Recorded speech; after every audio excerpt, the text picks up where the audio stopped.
مرحبا أهلا النوادي. قال مؤلف رحمه الله: احفظ الله أي راعي حقوقه وراقبه تجده أي تجد عنايته ورأفته بك. Rasul sallallahu alaihi wasallam beliau bersabda, jagalah Allah. Ini yang kedua kalinya. Yang pertama kita sudah sebutkan, ihfazillah yahfazka. Yang kedua, ihfazillah tajidhu tujahaka.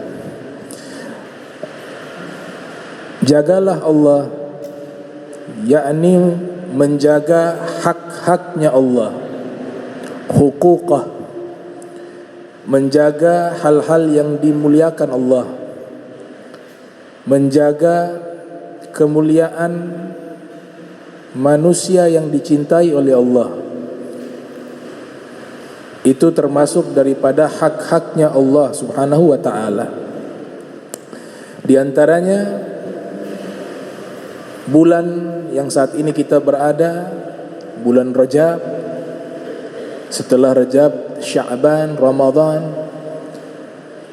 Nah, bulan-bulan ini termasuk bagian bulan-bulan yang dimuliakan Allah subhanahu wa ta'ala.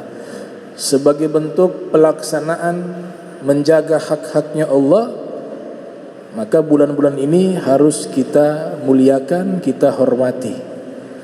Di dalam Al-Quran disebutkan bagian takwa di dalam hati, dia mengagungkan simbol-simbol kebesaran Allah.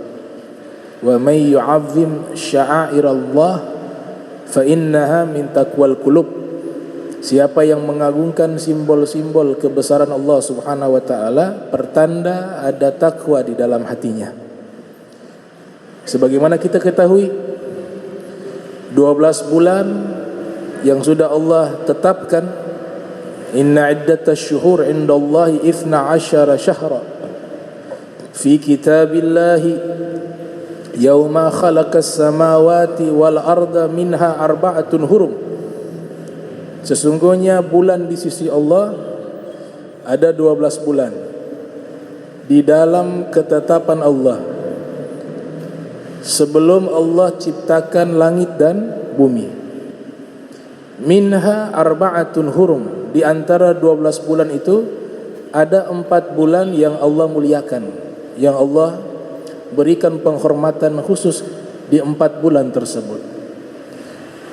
Di dalam tafsir Jami'ul Bayan yang ditulis oleh Al-Imam Abu Ja'far Muhammad Ibnu Jarir At-Tabari, yang dilahirkan pada tahun 224 Hijriah dan beliau wafat pada tahun 310 Hijriah, beliau menukilkan hadis Rasul sallallahu alaihi wasallam.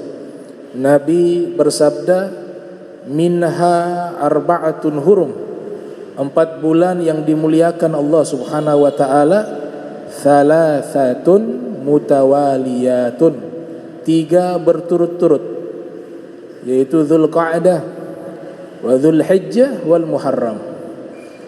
Kemudian wa Rajabul Mudhar alladzi baina Jumad wa Sya'ban. Kemudian ada bulan Rajab. Mudhar ismu qabilah, nama suku Mudhar. Karena suku Mudhar termasuk salah satu suku yang sangat menghormati bulan Rajab. Makanya namanya Rajab Mudhar, yang dimana bulan ini berada di antara Jumadil Akhir dan juga bulan Sya'ban. Di dalam satu riwayat disebutkan Rajab syahrullah wa Sya'banu syahri wa Ramadanu syahru ummati. Rajab adalah bulannya Allah, Sya'ban adalah bulanku, yaitu bulannya Rasul sallallahu alaihi wasallam, dan Ramadan adalah bulan umatku. Sayyidina Syekh Abdul Qadir Al-Jilani yang dilahirkan pada tahun 470 Hijriah, wafat pada tahun 561 Hijriah, menulis sebuah kitab berjudul Al-Gunyah. Beliau menyatakan Rajab Syahrul Zar'i, bulan suci atau bulan mulia Rajab adalah bulan menanam kebaikan. Wa Sya'banu Syahrul Saqi, dan bulan Sya'ban bulan menyirami kebaikan tersebut. Wa Ramadan Syahrul Hasad, dan bulan suci Ramadan bulan memanen kebaikan. Kita ketahui Rajab terdiri dari 3 huruf, kata Syekh Abdul Qadir Jailani. Ar-Ra artinya rahmatullah, rahmatnya Allah. Al-Jim artinya judullah, kemurahannya Allah, kedermawanannya Allah. Al-Ba artinya birrullah, kebaikan Allah. 3 anugerah ini Allah berikan kepada hambanya di bulan Rajab. Oleh sebab itu Nabi kita sallallahu alaihi wasallam, beliau ketika menjelang tiba bulan Rajab selalu punya harapan umur beliau bisa sampai ke bulan Sya'ban dan Ramadan. Doa yang sangat masyhur, Allahumma barik lana fi Rajab wa Sya'ban wa ballighna Ramadan. Ya Allah, berkahilah kami di bulan Rajab, bulan Sya'ban, dan sampaikanlah umur kami di bulan suci Ramadan. Berarti Allah masih membukakan kesempatan bagi kita untuk mengumpulkan azad, bekal-bekal yang begitu banyak yang nanti kita bawa di alam akhirat nanti. 3 bulan ini adalah 3 bulan terbaik untuk kita gunakan waktu kita sebaik-baiknya di dalam ketaatan kepada Allah Subhanahu wa taala. Nah, bulan Rajab tidak bisa terpisah dengan Imam Ali bin Abi Thalib.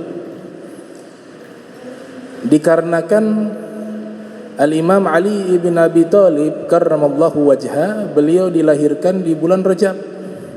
Allah pilih waktu terbaik beliau dilahirkan, tepatnya 13 Rajab, 23 tahun sebelum hijrahnya Nabi Muhammad sallallahu alaihi wasallam di kota suci Makkah Al-Mukarramah. Beliau wafat pada tahun 40 Hijriah dalam keadaan syahid, dibunuh oleh seorang khawarij bernama Ibnu Muljam. Al-Imam Az-Zahabi yang lahir tahun 673 Hijriah, wafat 748 Hijriah, menyebutkan di dalam kitab Tazkiratul Huffaz bahwa Ibnu Muljam ini rajin puasa sunnah, rajin ibadah malam. Bahkan dalam satu riwayat dinyatakan hafal Al-Quran, kana shaiman bin nahar qanitan bil laili hafizal Quran. Namun pemahamannya keliru di dalam memahami nas. Pemahamannya tidak bersanad kepada Nabi Muhammad SAW, sehingga berani memvonis Amirul Mukminin Al-Imam Ali bin Abi Thalib sebagai orang yang sudah keluar dari agama Islam. Na'udzubillah min dzalik. Tepatnya 21 Ramadan pada tahun 40 Hijriah di Kufah di Irak. Disitulah beliau, Imam Ali bin Abi Thalib, beliau wafat. Dan sepanjang sejarah, satu-satunya manusia yang terlahir di dalam Ka'bah itu hanya Imam Ali bin Abi Thalib.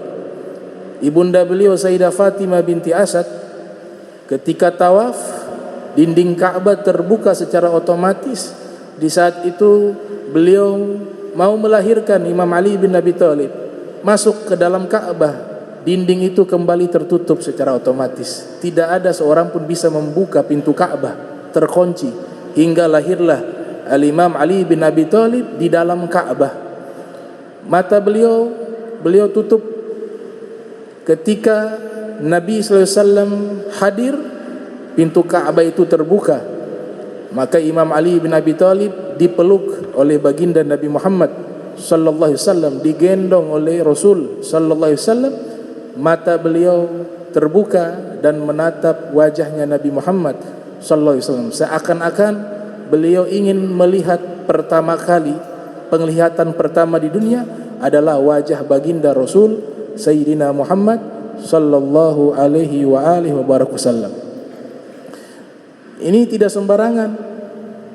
Itu Ka'bah dinyatakan di dalam Al-Quran, inna awwala baitin wudi'a linnas lalladzi bi Bakkata mubaraka wa hudan lil alamin. Tempat ibadah pertama yang didirikan bagi seluruh manusia yaitu Ka'bah atau Masjidil Haram yang ada di kota Makkah yang diberkahi oleh Allah Subhanahu wa taala dan sebagai petunjuk bagi alam semesta. Tempat ini juga dijadikan kiblat musallin, kiblatnya orang-orang yang salat. Qad nara taqalluba wajhika fis samai falanuwalliyannaka kiblatan tardaha fawalli wajhaka syatra Masjidil Haram. Ka'bah dijadikan kiblat. Di dalam Ka'bah tersebut dilahirkanlah Al-Imam Ali ibn Abi Thalib. Maka lahu alqab katsira. Imam Ali diberikan banyak gelar-gelar kemuliaan. Di dalam adat istiadat bangsa Arab, makin banyak nama makin mulia. Kathratul asma'i tadullu ala syarafil musamma. Julukan yang makin banyak menunjukkan kemuliaan pemilik julukan tersebut. Imam Ali bin Abi Thalib memiliki banyak julukan. Al-Haidar, singa pemberani. Abu Turab, bapaknya tanah, karena Nabi SAW memberikan julukan itu di saat beliau berbaring di dalam masjid yang pada zaman itu berupa hamparan pasir. Namun ada satu julukan istimewa yang dinisbatkan kepada Imam Ali bin Abi Thalib, yaitu Ibnu Ka'bah, artinya putranya Ka'bah. Dinamakan putranya Ka'bah karena beliau terlahir di dalam Ka'bah. Dan sepanjang sejarah peradaban manusia tidak ada satupun tercatat manusia yang lahir di dalam Ka'bah terkecuali satu orang, manusia yang dicintai oleh Rasulullah, dicintai oleh Allah, yang soleh, yang taat, yang abid, yang alim, yang zahid, yang wara', yang bernama Al-Imam Ali ibn Abi Thalib karramallahu wajhah. Pantas kalau Sayyidah Aisyah menyatakan, zayyinu majalisakum bi dzikri Ali. Hiasilah majlis-majlis kalian dengan menyebut nama Imam Ali bin Abi Thalib. Pantas kalau mi'yarun nifaq wal iman, standar seseorang itu terkena penyakit munafik atau seseorang itu beriman kepada Allah dan Rasul, itu standarnya adalah jika dia mencintai Imam Ali dengan sebenar-benarnya, dipastikan dia orang beriman. Tapi dia membenci Imam Ali, dipastikan dia orang munafik. Itu pernyataan baginda Nabi kita Muhammad sallallahu alaihi wasallam, la ya Ali la yuhibbuk illa mu'min wa la yubghiduka illa munafiq, kata Nabi dalam kitab Tarikhul Khulafa yang ditulis oleh Al-Imam As-Suyuti yang lahir tahun 849 Hijriah, wafat 911 Hijriah. Nabi menyatakan, wahai Ali, tidaklah seseorang mencintai dirimu melainkan pasti dia orang beriman, dan tidaklah orang membenci dirimu melainkan pasti dia orang munafik. Bahkan sahabat bernama Abu Sa'id Al-Khudri, beliau menyatakan, kunna na'arifu al-munafikina ala ahdi an-nabi sallallahu alaihi wasallam bi bughdi Ali. Dulu di zaman Nabi kami bisa mengenal orang-orang munafik dengan cara apa? Jika ada yang membenci Imam Ali, maka kami mengetahui dia orang munafik. Itu sahabat Abu Sa'id Al-Khudri radhiyallahu taala anhu wa arda. Nah, beliau ini dengan istri beliau Sayyidah Fatimah menikah, memiliki anak 5, 3 laki-laki 2 perempuan. Lahirlah Imam Hasan wal Husain dan Muhassin, wa fi riwayah Muhsin. Kemudian anak perempuan Zainab dengan Ummu Kulthum. Imam Ali bin Abi Thalib di dalam rumahnya bersama dengan istri beliau Sayyidah Fatimah Zahra dan putra-putra beliau. Muhsin meninggal di waktu kecil. Makanya turunan daripada Al-Imam Ali lewat Al-Imam Hasan wal Husain, karena Sayyiduna Muhsin meninggal di waktu kecil. Beliau awalnya ingin memberikan nama Harb, perang, Harb, karena Imam Ali terkenal sangat senang dengan peperangan, karena beliau memiliki karakter pemberani. Tentu saja peperangan di dalam jihad fisabilillah. Maka Nabi sallallahu alaihi wasallam diberikan wahyu oleh Allah Subhanahu wa taala, dan memang nama Al-Hasan wal Husain belum ada satu pun orang-orang Makkah yang memiliki nama Hasan dan Husain. Sengaja itu Allah halangi, kata Imam Suyuti, agar nanti Nabi berikan nama tersebut kepada dua cucunya, Al-Hasan wal Husain. Kemudian Nabi berikan nama Al-Hasan wal Husain. Di rumah mereka itu disebutkan oleh Syekh Yusuf An-Nabhani dalam kitab Jami'u Karamatil Awliya, ensiklopedia keramat para wali. Nabi pernah memerintahkan Abu Zar Al-Ghifari pergi ke rumahnya Imam Ali bin Abi Thalib untuk memanggilnya. Maka Abu Zar datang ke rumah Imam Ali. Sampai di rumahnya Imam Ali bin Abi Thalib, ternyata tidak ada penghuni, semuanya sedang keluar. Maka Abu Zar lihat ke dapur. Ternyata di dapur itu ada namanya alat penggiling gandum. Dia berputar dengan sendirinya, alat penggiling gandum tersebut. Peristiwa ini dilaporkan kepada Nabi sallallahu alaihi wasallam. Kemudian Nabi mengatakan, ini alat ini harus ada orang yang memutarnya. Dia tidak mungkin secara otomatis berputar sendiri. Tapi Abu Zar menyaksikan alat itu, mesin penggiling gandum itu, dia berputar dengan sendirinya. Dilaporkan kepada Rasul sallallahu alaihi wasallam. Kemudian Nabi bersabda, "Ya Abu Zar, amma alimta anna lillahi ta'ala malaikatan sayyahina fil ardi qad wukilu bi muawanati ali Muhammadin sallallahu alaihi wasallam." Wahai Abu Zar, apakah engkau tidak tahu sesungguhnya Allah memiliki malaikat yang mereka tugas berjalan di muka bumi, diberikan mereka tugas khusus, yaitu untuk membantu keluarga Nabi Muhammad sallallahu alaihi wasallam. Di dapur mereka yang membantu malaikat. Itu pernyataan ditulis oleh Syekh Yusuf An-Nabhani di dalam kitabnya Jami'u Karamatil Awliya. Bahkan Al-Imam Al-Haythumi dalam kitab Majma'uz Zawaid wa Manba'ul Fawaid, beliau meriwayatkan Nabi sallallahu alaihi wasallam ketika datang ke rumahnya Imam Ali, melihat kedua cucunya sedang bermain gulat, Al-Hasan wal Husain, ya anak-anak bermain gulat. Kemudian Nabi sallallahu alaihi wasallam memberikan semangat kepada Sayyidina Hasan, "Ihin ya Hasan, ihin ya Hasan, ayo Hasan, ayo Hasan." Sayyidah Fatimah mendengar Nabi hanya memberikan semangat kepada Sayyidina Hasan, "Ihin ya Hasan, ihin, ayo Hasan, ayo Hasan." Kemudian Sayyidah Fatimah berkata kepada Rasul sallallahu alaihi wasallam, "Ya Rasulullah, kenapa engkau hanya berikan semangat kepada Hasan, tidak kau berikan semangat kepada Husain?" Maka Nabi mengatakan, "Ana aqulu lil Hasan, ihin ya Hasan, ihin ya Hasan, wa Jibrilu yaqulu lil Husain, ihin ya Husain, ihin ya Husain." Saya mengatakan kepada Hasan, "Ayo Hasan, ayo Hasan." Adapun Husain, Jibril yang mengatakan, "Ayo Husain, ayo Husain." Dalam rumah, di situ tempatnya malaikat. Dalam rumah ini tempat turunnya ilmu.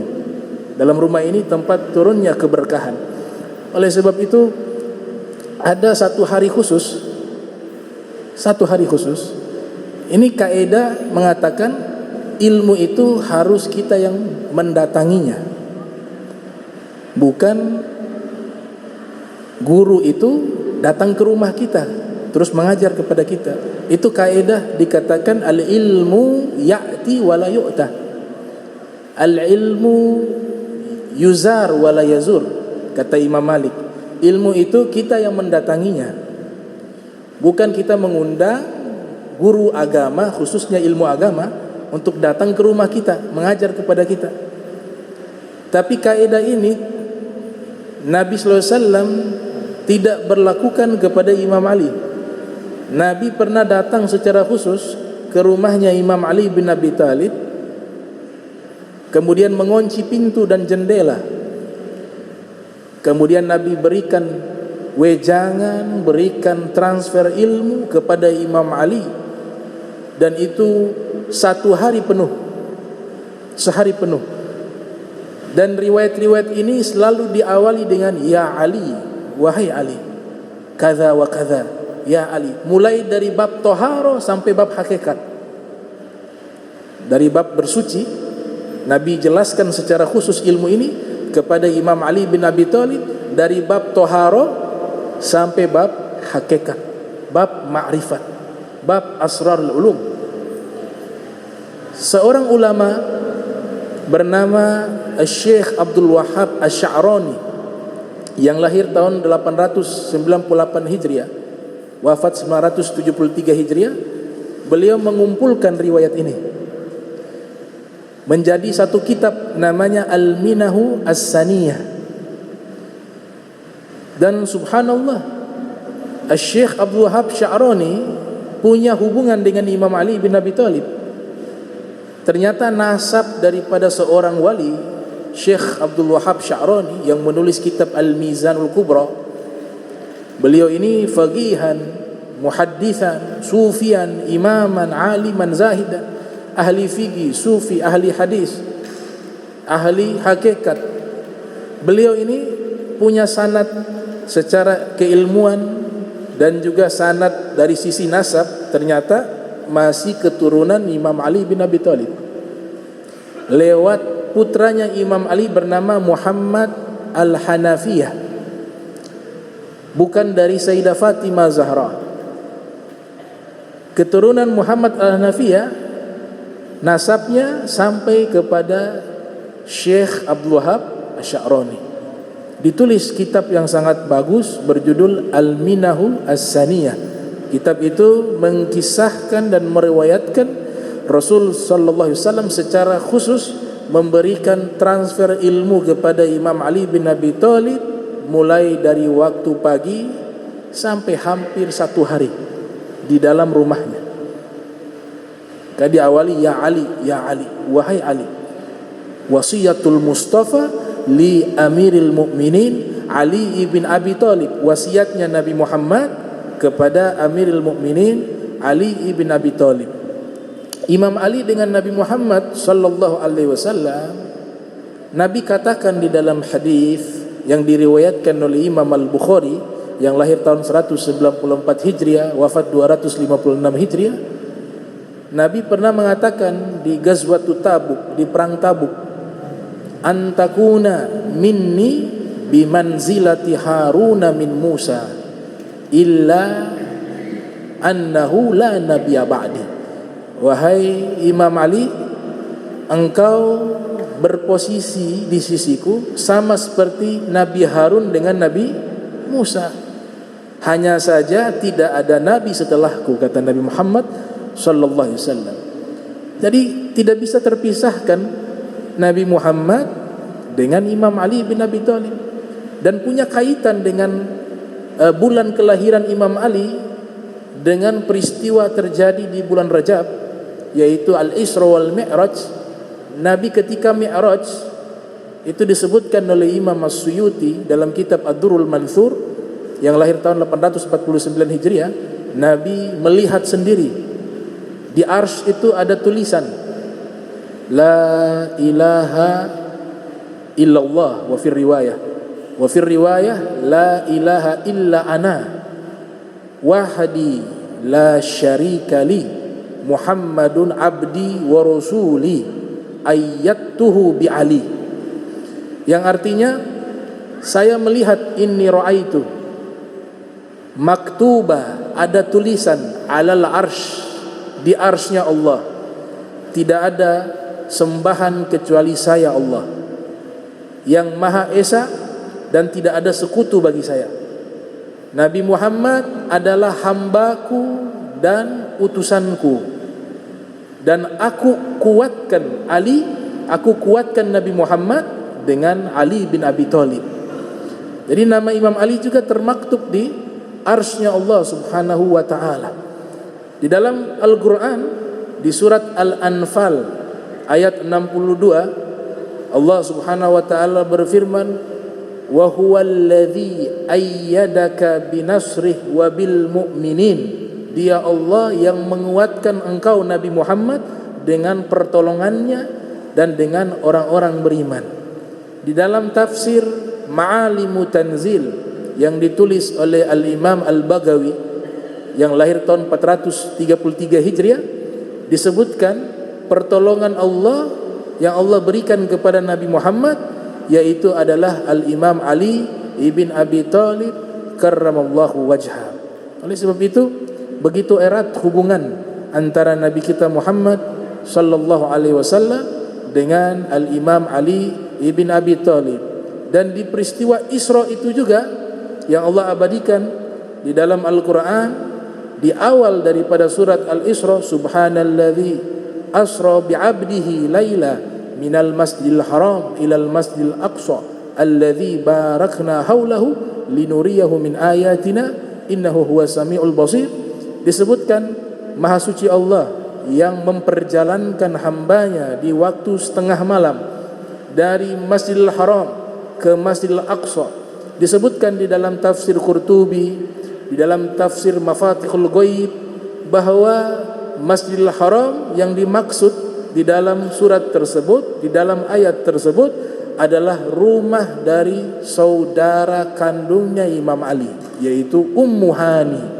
Disitulah Nabi Muhammad sallallahu alaihi wasallam diisrakan, kemudian setelah itu dimi'rajkan oleh Allah Subhanahu wa ta'ala. Dan di malam itu juga Nabi sallallahu alaihi wasallam diberikan wahyu oleh Allah di saat Isra. Disebutkan oleh Syekh Yasin Al-Fadani di dalam kitabnya Al-Arba'in Al-Buldaniyah, Rasul sallallahu alaihi wasallam bersabda, innallaha ta'ala auha ilayya fi Ali thalathata asya lailata usriya. Sesungguhnya Allah Subhanahu wa taala telah memberikan wahyu kepadaku tentang kemuliaan Imam Ali di malam aku diisrakan, kata Nabi Muhammad sallallahu alaihi wasallam, yaitu 3 kemuliaan. Yang pertama, annahu sayyidul mu'minin. Allah Ta'ala mengangkat Imam Ali menjadi pemimpin orang-orang beriman. Di dalam Al-Quranul Karim kita sering membaca, ya ayyuhalladzina amanu, ya ayyuhalladzina amanu, alladzina amanu wa amilu salihati. Wahai orang-orang beriman, orang-orang beriman yang beramal soleh. Semuanya yang Allah sebut orang-orang beriman, pemimpinnya adalah Amirul Mukminin Al-Imam Ali ibn Abi Thalib karramallahu wajhah. Yang kedua, Imamul Muttaqin, beliau adalah pemimpin orang-orang yang bertakwa. Dan yang ketiga, Qaidul Ghurril Muhajjalin, dan beliau adalah pemimpin orang-orang mulia, orang-orang berilmu, orang-orang yang beramal soleh, dan orang-orang yang diberikan cahaya di yaumil qiyamah. Pemimpinnya adalah Al-Imam Ali ibn Abi Thalib karramallahu wajhah. Ini dari sisi kemuliaan kepemimpinan beliau. Dari sisi keilmuan, semua ilmu, Ibnu Arabi mengatakan, ilmu anbiya wal mursalin, ilmunya para nabi, para rasul, Allah berikan kepada Nabi Muhammad sallallahu alaihi wasallam. Dan ilmu Nabi Muhammad Allah wariskan kepada Imam Ali ibn Abi Thalib, sebagaimana disebutkan dalam kitab Al-Futuhah Al-Makkiyah, Al-Futuhatul Makkiyah, yang ditulis oleh Ibnu Arabi. Di dalam kitab Al-Mizanul Kubra yang ditulis oleh Syekh Abdul Wahab Sya'rani, ada sebuah hadis Rasul sallallahu alaihi wasallam bersabda, inna sari'ati ja'at ala 360 tariqah. Syariatku akan datang 360 tariqah, 360 jalan atau tariqah. Orang-orang kalangan asfiya menyatakan Yang dimaksud adalah tariqah para sufi. At-turuq ilallah bi'adadi anfasil khalaik. Jalan-jalan menuju kepada Allah sebanyak nafas-nafas manusia, nafas-nafas makhluk. Itu jalan menuju kepada Allah sebanyak itu. Nah, 360 jalan ini dikatakan oleh Nabi, ma salaka ahadun minha tariqah illa naja. Tidaklah salah seorang menempuh satu tariqah yang bersanad tersebut melainkan pasti dia selamat. Ternyata tariqah para asfiya, tariqah al-Qadiriyah, tariqah Zaziliyah, tariqah Ali Ba'alwi, Alawiyah, tariqah Suhrawardiyah, tariqah Zankiyah, tariqah Naksabandiyah, dan banyak tariqah lainnya. Itu sudah dihitung di zaman kita, kurang lebih ada sekitar 300 lebih tariqah. Dan itu Nabi SAW sudah menyatakan yang bersanad, yang mu'tamad. Oleh sebab itu seorang ulama al-hafiz, al-muhaddith, al-faqih, al-mutafannin bernama As-Sayyid Ahmad bin Muhammad bin Siddiq Al-Ghumari menulis sebuah risalah berjudul Al-Burhanul Jali fi tahqiqi intisabi sufiyah ila Ali, yang mengumpulkan rantaian-rantaian sanad tariqah yang seluruhnya bersambung kepada Imam Ali ibn Abi Thalib. Bahkan Imam Alusi Al-Baghdadi di dalam tafsirnya Ruhul Ma'ani, beliau menjelaskan bahwa Imam Ali bin Abi Thalib dijadikan sebagai khilafatul arwah, khalifahnya arwah orang-orang beriman. Beliau diberikan hak mengangkat orang menjadi wali dan diberikan hak memecat orang menjadi wali. Itu diberikan kepada Imam Ali ibn Abi Thalib karramallahu wajham. Oleh sebab itu sanad-sanad keilmuan ini bersambung kepada Imam Ali. Ilmu nahu bersambung kepada Imam Ali, ilmu qiraah bersambung kepada Imam Ali, kemudian ilmu tasawuf bersambung kepada Imam Ali. Bahkan wali-wali kutub semuanya itu dari keturunan Imam Ali. Wali-wali kutub, Nabi sudah doakan, Allahumma akhrij minhuma al-kathir at-tayyib. Ya Allah, lahirkanlah dari anak turunan Imam Ali dan Sayyidah Fatimah keturunan yang banyak, yang baik. Al-kathir at-tayyib. Kita membaca sejarah, Fakhruddin Ar-Razi, mufassir kabir, menulis kitab Mafatihul Ghaib yang lahir tahun 544 Hijriah, wafat 606 Hijriah. Beliau menyatakan di dalam tafsirnya, dari anak turunan Imam Ali bin Abi Thalib, khususnya lewat istri beliau Sayyidah Fatimah Zahra, lewat Al-Imam Hasan Al-Husain, terlahir para kutub, terlahir para wali-wali autad, terlahir para ulama-ulama besar. Di antaranya As-Sajjad, yang Nabi sudah memprediksi kemunculannya dan akan dipanggil di yaumil qiyamah untuk memberikan syafaat dengan gelar Zainul Abidin. Kemudian anak dari Imam Zainul Abidin bernama Al-Imam Muhammad Al-Baqir. Al-Baqir yang membelah ilmu, yang mengkodifikasi ilmu-ilmu agama ini adalah Muhammad Al-Baqir. Kemudian putra beliau menjadi imam nomor 1, bahkan seorang ilmuwan Jerman, wanita, Profesor Doktor bernama Anne-Marie Schimmel, di dalam salah satu bukunya mengatakan bahwa sumber ilmu tasawuf yang pertama kali memperkenalkan secara sistematis adalah Imam Ja'far Shadiq, dan juga ilmu kimia dan ilmu-ilmu lainnya, matematika, ilmu kimia, ilmu sosiologi, itu semuanya diajarkan oleh Al-Imam Ja'far Shadiq. Dalam kitab Tazkiratul Aulia dicantumkan beliau pembahasan pertama dari biografi para wali. Kenapa beliau dijelaskan yang pertama? Karena sumber ilmu kewalian berasal dari beliau yang bersanad kepada Imam Ali ibn Abi Thalib. Kemudian Ja'far Shadiq, anak beliau ada Imam Musa Al-Kazim, ada Al-Imam Ali Uraidi, ada Imam Ali Ridha, ada Imam Muhammad Jawad, ada Imam Hasan Al-Askari, ada Imam Muhammad An-Nagib, ada Imam Muhammad Al-Mahdi, ada Imam Isa Arumi, ada Imam Ahmad Al-Muhajir. Semuanya aulia wa kibaru aulia wal a'immah. Belum lagi di generasi abad ke-5 Hijriah lahirlah Syekh Abdul Qadir Jailani, pemimpin para aulia, sultanul aulia wal ulama, yang lahir pada tahun 470 Hijriah, wafat 561 Hijriah. Beliau adalah keturunan Imam Hasan, yang Imam Hasan adalah putranya Imam Ali bin Abi Thalib. Bahkan disebut 4 kutub.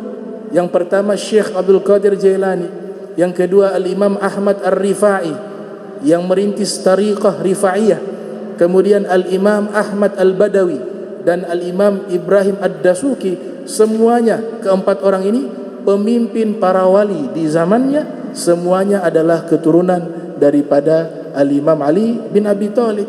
Dan juga belum lagi yang lainnya, Abu Hasan Sazili, Abdul Salam Ibni Misis, Fagil Muqaddam, Imamul Haddad, Al-Habib Umar bin Abdurrahman Al-Attas, dan para aulia yang tidak bisa kita jumlahkan. Jumlah mereka begitu banyak, semuanya menjadi aulia, menjadi akhtab, menjadi autad.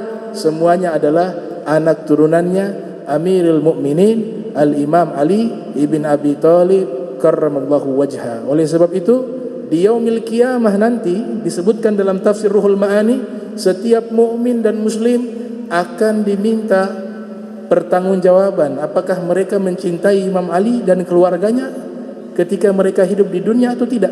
Itu nanti dihisab dan ditanyakan di yaumil qiyamah. Bahkan dalam kitab Fadail Amirul Mukminin Ali bin Abi Thalib, Ibnu Abbas ketika menjelang wafat, ia bertawasul, Allahumma inni atawassalu biwilayati Amirul Mukminin Ali bin Abi Thalib. Ya Allah, aku bertawasul kepadamu dengan wilayah kewalian Imam Ali ibn Abi Thalib. Ditanya, kalau kita cinta, selamat. Kalau tidak cinta, celaka kita. Hanya dua itu, selamat dan celaka. Sehingga dikatakan oleh Imam Fudail bin Iyad, Imam Al-Qadi Iyad, yang menyusun kitab Asy-Syifa bi Ta'rifil Huquqil Mustafa, di situ ada sebuah hadis mengatakan ma'rifatu ali Muhammadin bara'atun minan nar. Kalau kita mengenal dengan baik keluarga Nabi Muhammad, maka akan terbebas dari api neraka. Baru mengenal, belum cinta. Mengenal dengan baik menyelamatkan diri kita di akhirat nanti. Oleh sebab itu, orang-orang yang memusuhi daripada Ahlul Bait Rasul sallallahu alaihi wasallam, imma di dunia Allah berikan mereka sanksi, seperti Imam Hasan dalam manakibnya itu, ada seorang Islam Muslim tapi memiliki kebencian kepada Imam Hasan bin Ali bin Abi Thalib. Imam Hasan meminta air, dia punya sumur, kemudian minta air untuk minum, untuk wudu. Orang Islam ini yang punya kebencian kepada Imam Hasan ibn Ali, ia tidak izinkan. Dia tidak izinkan. Padahal dia tahu ini cucunya Rasul, dan dia beriman kepada agama Islam. Dia tidak izinkan. Maka Sayyidina Hasan pun tidak memaksa. Tapi yang membuat Sayyidina Hasan sakit hati, ketika ada orang-orang lain yang datang, diizinkan. Itu di hadapan Imam Hasan. Karena begitu tersakiti hati Sayyidina Hasan, baru terlintas dalam hati, semoga Allah Ta'ala berikan dia haus sampai mati. Saat itu juga dia kehausan. Saat itu juga dia ambil itu air yang ada di sumurnya, dia minum, hausnya tambah haus. Dia minum tambah haus sampai perutnya itu pecah dengan air. Begitu banyak air yang masuk, mati di tempat.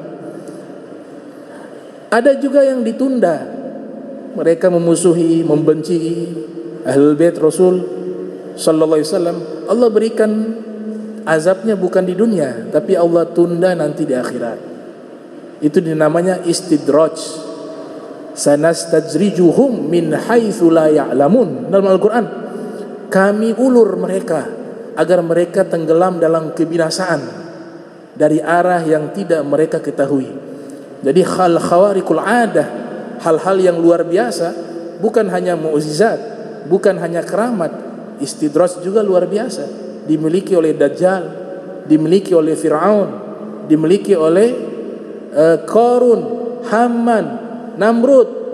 Mereka diberikan hal-hal yang luar biasa, tapi hal-hal yang luar biasa tersebut bukan sebagai bentuk kemuliaan mereka, tapi sebaliknya Allah mengulur mereka dengan hal yang luar biasa tersebut untuk Allah Ta'ala azab mereka di akhirat, sehingga mereka tetap tenggelam dalam kesesatan. Itu namanya istidraj. Ada yang namanya ihana, Allah hinakan mereka, seperti nabi palsu Musailimah al-Kadzab. Ada orang datang melapor kepada Musailimah al-Kadzab, engkau seorang nabi? Iya, saya seorang nabi. Kalau Nabi Muhammad sallallahu alaihi wasallam pernah beliau lewat di satu sumur, sumur itu kotor, beliau meludah, sumur itu menjadi bersih. Kalau memang benar engkau seorang nabi, maka tunjukkanlah mukjizatmu. Maka Musailimah al-Kadzab datang ke sebuah sumur yang bersih, kemudian ada air di situ sedikit. Ada orang yang meminta, tolong ludah ini sumur biar airnya tambah banyak dan tambah berkah dan tambah bersih. Diludah oleh Musailimah al-Kadzab, ternyata ludah orang ini masuk ke dalam sumur itu, yang airnya bersih berubah jadi kotor. Itu namanya al-ihana. Ada yang namanya keramat diberikan kepada para aulia. Kullu ma jaza ayyakuna mu'zizatan lin nabi jaza ayyakuna karamatan liwali. Segala mukjizat yang bisa terjadi di tangannya para nabi, maka itu mungkin juga akan terjadi di tangannya para wali. Keramat. Ada yang namanya ma'unah, Allah bikin pertolongan kepada hamba-hambanya yang soleh.